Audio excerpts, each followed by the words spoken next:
আজকের বিশ্ব রাজনীতির সবচেয়ে বড় প্রশ্ন হয়তো কোনো যুদ্ধক্ষেত্র থেকে আসেনি, কোনো মিসাইল পরীক্ষার খবর থেকেও নয়। আজকে সবচেয়ে বড় প্রশ্নটা এসেছে অর্থনীতির পরিসংখ্যান থেকে। সেই প্রশ্নটা এক লাইনে তুলে ধরেছেন বিশ্বের সবচেয়ে ধনী উদ্যোক্তা টেসলা এবং স্পেস এক্সের সিইও এলন মাস্ক। তার কথায় the balance of power is changing, অর্থাৎ বিশ্বের ক্ষমতার ভারসাম্য বদলে যাচ্ছে। কিন্তু কিসের ভিত্তিতে এই কথা? কেন হঠাৎ করে গোটা বিশ্ব আবার নতুন করে তাকাচ্ছে ভারত আর চীনের দিকে? এই বদলের যে ভারসাম্য, তার অর্থটা ঠিক কি? আমেরিকা কি পিছিয়ে পড়ছে? ইউরোপ কি ক্রমশ প্রান্তিক হয়ে যাচ্ছে? আর এশিয়া কি সত্যি আগামী দিনে ক্ষমতার কেন্দ্রে চলে আসছে? এইসব প্রশ্নের উত্তর লুকিয়ে রয়েছে আন্তর্জাতিক মুদ্রা তহবিল বা IMF এর 2026 সালের অর্থনৈতিক পূর্বাভাসে। IMF বলছে 2026 সালে বিশ্বের মোট বাস্তব জিডিপির বৃদ্ধি প্রায় 26.6% একাই দেবে চীন, ভারত দেবে প্রায় 17%, আর আমেরিকা থাকবে তৃতীয় স্থানে মাত্র 9.9% নিয়ে। পরিসংখ্যান বলছে চীন 26.6%, ভারত 17%, দুই মিলিয়ে 43.6%। অর্থাৎ বিশ্বের প্রায় অর্ধেক অর্থনীতির যে বৃদ্ধি সেটা আসছে এই দুই দেশ থেকে। আর পুরো ইন্দো প্যাসিফিক অঞ্চলের কথা যদি ধরা হয় তাহলে সেটা দাঁড়াচ্ছে প্রায় 50%-এর কাছাকাছি।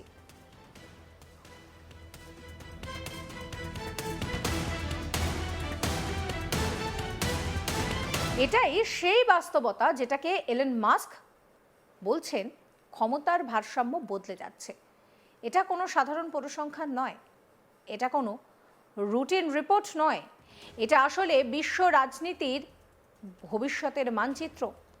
একটা সময় ছিল যখন বিশ্বের অর্থনীতির কেন্দ্র মানেই ছিল ইউরোপ আর আমেরিকা। শিল্প বিপ্লব থেকে শুরু করে দ্বিতীয় বিশ্বযুদ্ধের পরে বিশ্ব ব্যবস্থা সবকিছুর কেন্দ্রে ছিল পশ্চিমা বিশ্ব। ডলার ছিল শক্তির প্রতীক, ওয়াল স্ট্রিট ছিল দিক নির্দেশক, ওয়াশিংটন আর ব্রাসেলসের সিদ্ধান্তেই সবকিছু ঠিক হতো। কিন্তু আজকে সেই ছবিটা বদলাচ্ছে। আজ বিশ্বের বৃদ্ধির ইঞ্জিন ক্রমশ সরে যাচ্ছে পূর্বের দিকে, এশিয়ার দিকে। চীন বহু বছর ধরেই এই জায়গাটা ধরে রেখেছে, কিন্তু এবার যে বড় খবর সেটা হচ্ছে ভারত। 17% অবদান, এটা শুধু নিছক সংখ্যা নয়, এটা একটা বার্তা।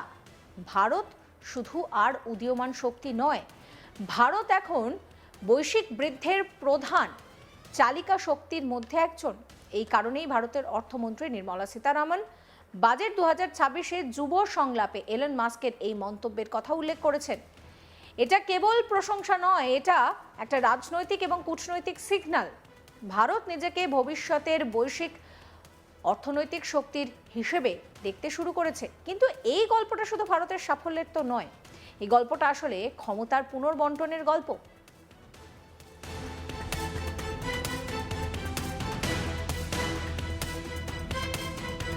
এবার আপনাদের মনে হতেই পারে যে কেন হঠাৎ করে এই ক্ষমতা পুনর্বন্টনের গল্পের কথা বলছি। তাহলে তালিকাটা একবার ভালো করে দেখুন।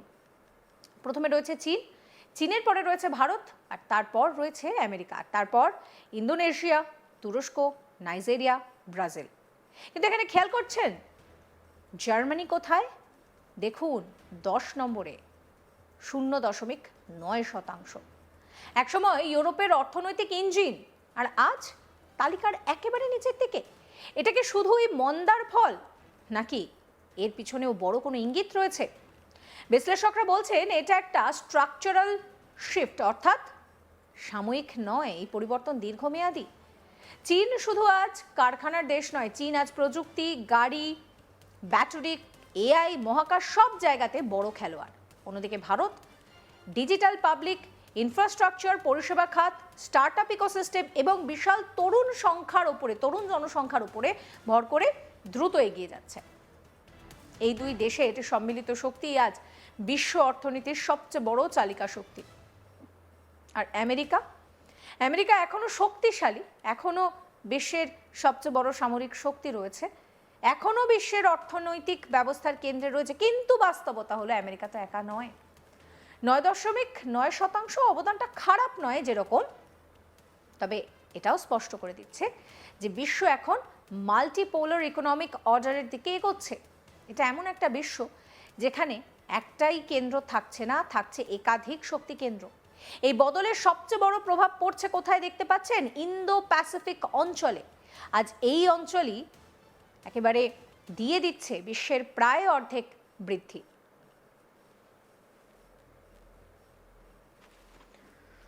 এই কারণেই কৌশলগতভাবে এই অঞ্চল এখন এত গুরুত্বপূর্ণ। এই কারণেই quad, ASEAN, Indo Pacific strategy এই শব্দগুলো আজ আন্তর্জাতিক রাজনীতির কেন্দ্রে। অর্থনীতি যেখানে যায়, রাজনীতিও সেখানে যায়, আর রাজনীতি যেখানে যায়, শক্তি সংঘর্ষ সেখানেই কেন্দ্রীভূত হয়। এলন মাস্কের মন্তব্য তাই শুধু একজন শিল্পপতি টুইট নয়, এটা আসলে বিশ্ব পুঁজির মনোভাবের প্রতিফলন, যেখানে ভবিষ্যতের বাজার, যেখানে গ্রাহকের ভবিষ্যৎ, যেখানে ভবিষ্যতের উৎপাদন কেন্দ্র, এই প্রশ্নগুলো আসছে। আর উত্তরটা দেখুন, সবকটা প্রশ্নের উত্তর কোথাও গিয়ে ঘুরে ফিরে আসছে এশিয়াতেই। এখানেই শেষ নয়। আইএমএফ একই সঙ্গে সতর্কও করেছে। তারা বলছে 2026 সালে বিশ্ব অর্থনীতি বাড়তে পারে 3.3% হারে, 2027 সালে 3.2% হারে। এই বৃদ্ধির নেপথ্যে রয়েছে প্রযুক্তিতে বিনিয়োগ, আর্থিক সহায়তা, তুলনামূলকভাবে সহজ আর্থিক পরিস্থিতি।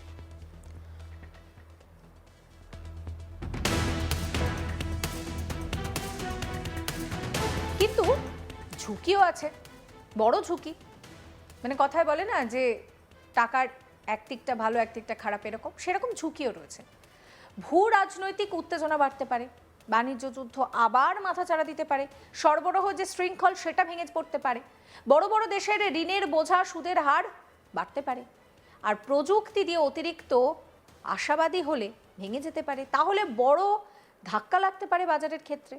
অর্থাৎ ক্ষমতার ভারসাম্য বদলাচ্ছে ঠিক, কিন্তু এই পরিবর্তনের পথটা যে ভীষণ মসৃণ তা নয়, কারণ এই পরিবর্তনের পথ ঝুঁকিপূর্ণ। এবার তাহলে প্রশ্ন হচ্ছে যে এই যে বদল, এই বদলটা কি শান্তিপূর্ণ, নাকি এটা নতুন করে কোনো একটা সংঘাতের জন্ম দেবে?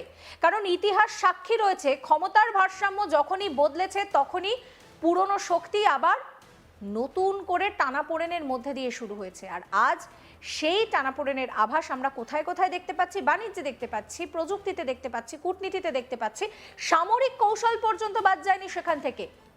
চীন আর ভারতের উত্থান শুধু অর্থনৈতিক ঘটনা নয়, এটা ভূ রাজনৈতিক ঘটনা। এটা বিশ্ব ব্যবস্থার ভবিষ্যৎ নিয়ে প্রশ্ন তুলছে। আর তাই এলন মাস্কের সেই একটা line, the balance of power is changing, আসলে আমাদের সামনে একটা বড় সতর্কবার্তা রয়েছে যে বিশ্ব বদলাচ্ছে, শক্তির কেন্দ্র বদলাচ্ছে, নিয়ম যার জন্য বদলাতে পারে, জোট বদলাতে পারে, সংঘাতের মানচিত্রটাও কিন্তু পাল্টে যেতে পারে। সমস্ত খবরের আপডেটের জন্য আপনাদের নজর থাকুক আজ তাক বাংলায়। চ্যানেলটিকে সাবস্ক্রাইব করতে ভুলবেন না।